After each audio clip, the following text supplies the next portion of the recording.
सुरेश राव हा अण्णा, आज संतोष देशमुख यांचं प्रथम पुण्यस्मरण आणि आजही देशमुख कुटुंबाच्या डोळ्यामध्ये अश्रू आहेत. तुम्ही देखील पुढे या लढ्यामध्ये सहभागी होता. आज काय भावना असतील?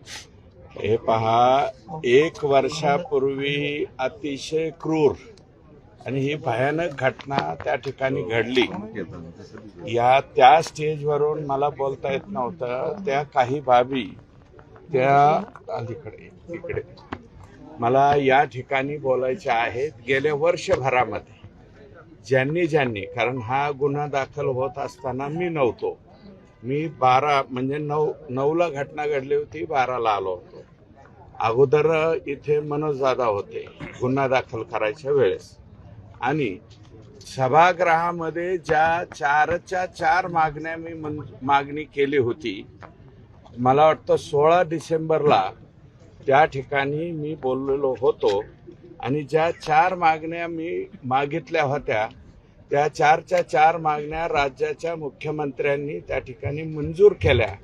आणि याच्यामध्ये फक्त 302 नव्हे तर मोक्कासारखे गंभीर गुन्हे सुद्धा त्या ठिकाणी ऍड करून घेतले. म्हणून गृहमंत्री आणि राज्याचे मुख्यमंत्री यांचं मी मनापासून या ठिकाणी आभार मानेन. या तपासी अधिकारी माननीय तेली साहेब आणि गुजर साहेब आणि सरकारी अभियोक्ता म्हणून माननीय आदरणीय निकम साहेब यांनी खूप चांगल्या प्रकारचं सहकार्य केलंय. त्यांना 7 कोल्हे साहेबांनी त्या ठिकाणी दिलेली आहे. आणि आता आमचा जो धनंजय आणि धनंजयचं कुटुंब आणि हे गाव मस्साजोकर हे एवढ्या ताकदीनं त्या ठिकाणी प्रत्येक गोष्टीवरती हे लढा देत आहेत. ही कमाल आहे धनंजयची त्यांच्या सर्व सहकाऱ्यांची. आणि आम्ही 100% आम्हाला या ठिकाणी गृह विभागाने चांगलं सहकार्य केलंय. निकम साहेबांनी मध्ये तर निकम साहेबांची खासदारपदी निवड झाल्याच्या नंतर काही लोकांनी या ठिकाणी सुस्कारा सुद्धा टाकला होता. आणि आता यांना संतोष देशमुखांची केस लढवता येईल का इथपर्यंत त्या ठिकाणची यांची चर्चा होती. परंतु कायद्यानं त्यांना परवानगी त्या ठिकाणी आहे. सुदैवानं आता चार्ज फ्रेम पर्यंत म्हणजे कालच मी माहिती घेतली आणि धनंजयचं स्टेटमेंट सुद्धा त्या ठिकाणी पाहिलं.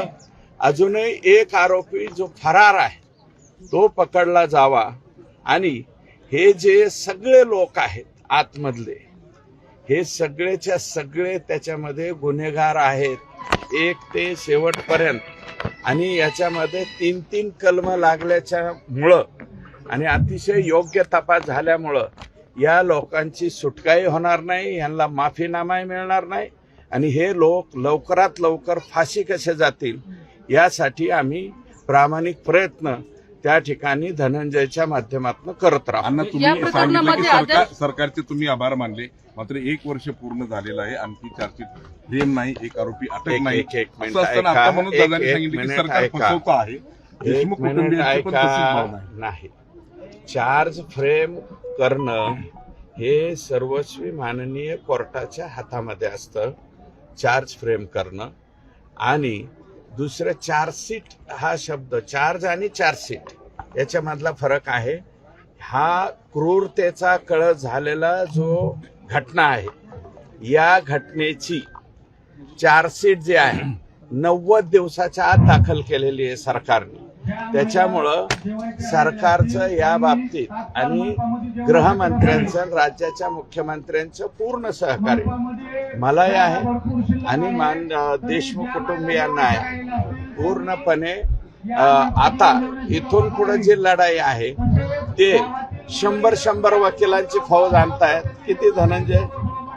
100 ना, 135 किती वकिलांची फौज आणतायत. मोठ्या प्रमाणावरती वकिलांची फौज आणतायत.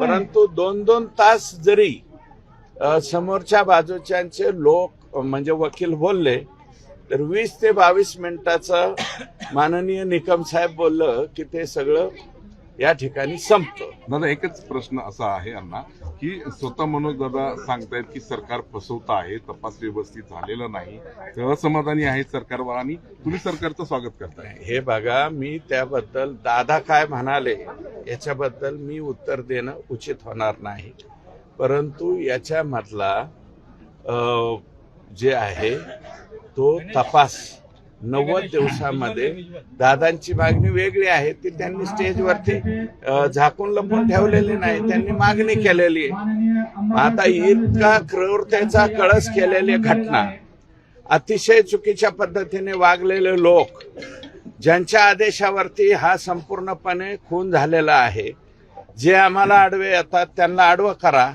म्हणणाऱ्यांची बाजू आणि जेलमध्ये गेलेल्यांची तुम्हाला जर आठवण येत असेल तर मग त्या बाबतीमध्ये मनोज दादा बोलले म्हणून त्याच्यात काही वावगं नाही, वाईट नाही. म्हणजे धनंजय मुंडेंना सहआरोपी केलं पाहिजे. हे बघा, त्या तपासामध्ये तशा प्रकारचं काही आढळलं तर मी तसं आज या ठिकाणी म्हणणार नाही, ती दादांची मागणी आहे. परंतु त्यांनी इतक्या क्रूर हत्येचं ज्यांनी घडून आणलेली आहे, ज्यांनी केलेली आहे, ज्याच्या आदेशावर केलेली आहे, त्याची आठवण येते म्हणणे तुमच्या राजकीय स्वार्थासाठी का नेमक्या कशासाठी करताय. कदाचित त्यांना मानणारे काही त्यांचे सहकारी असतील, ते यांच्याबरोबर प्रचाराला फिरत नसतील म्हणून त्यांना आठवण आली असेल. दादांनी एक सांगितलं, माझ्या वतीने एक शेवटचा प्रश्न विचारतो की दादांचं असं म्हणणं आहे की गृहमंत्र्यांना भेटण्याची त्यांची तयारी आहे. मी जर मध्यस्थी करत बाबतीमध्ये ठीक आहे ना, मी तर माननीय गृहमंत्री आणि मुख्यमंत्र्यांकडच्या सगळ्याच बाबीमध्ये मी मध्यस्थी केलेली आहे. ते जर म्हणाले तर 100% त्यांची काहीही मागणी असो, त्यांचं मत काही असो, ते जर म्हणाले, ते आज संपूर्ण या महाराष्ट्रामधलं एक प्रमुख व्यक्तिमत्व आहे, ते जर म्हणाले तर मुख्यमंत्री नाही म्हणणार नाही. त्यांच्या म्हणण्यावर इतरांना सुद्धा वेळी वगैरे मुख्यमंत्री देतात, त्याच्यामुळं त्यांना भेटीची काही अडचण येईल असं मला वाटत नाही. आणि ते स्वतः मी निश्चित मध्यस्थी करेल ना, मी बोलेल सीएम साहेबांशी, त्या बाबतीमध्ये बोलेल. परंतु या संपूर्ण प्रकरणामध्ये माननीय मुख्यमंत्र्यांनी आमचं वेळोवेळी ऐकलेलं आहे. आम्ही देशमुख कुटुंबीय भेटायला गेलो त्यावेळेस ऐकलेलं आहे. आणि याच्यामध्ये अनेक डाव खेळले जात आहेत वेगवेगळ्या.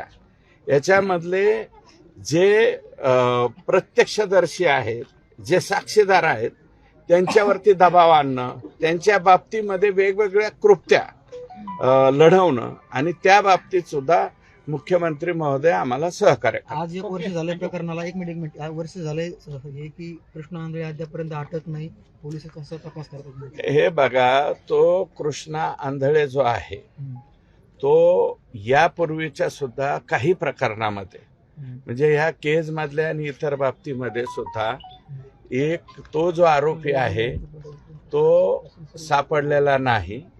त्याला त्याच्या घराचं काही घेणं देणं नाही, कोणाचंही काही घेणं देणं नाही. आणि अशा प्रकरणामध्ये एखादा, आता कदाचित ते या राज्यातून बाहेर जाऊन किंवा अनेक लांब जाऊन कुठंतरी वेगळा व्यवसाय करणं, रूप बदलणं, अशा पद्धतीच्या कृत्या हे आरोपी लढवत असतात. त्यापैकी एक कृत्य लढवले असेल, परंतु तो फरार असला म्हणून त्याचा केसवरती काहीही परिणाम होणार नाही. उद्याच्याला चार्ज फ्रेम झाल्याच्या नंतर जे एक ते सर्व हे जे आरोपी आहेत, संतोष अण्णांना इतक्या क्रूर पद्धतीने मारणारे, हे सर्वच्या सर्व त्या ठिकाणी फाशीवरती जातील. धनंजय मुंडे काल भाषणात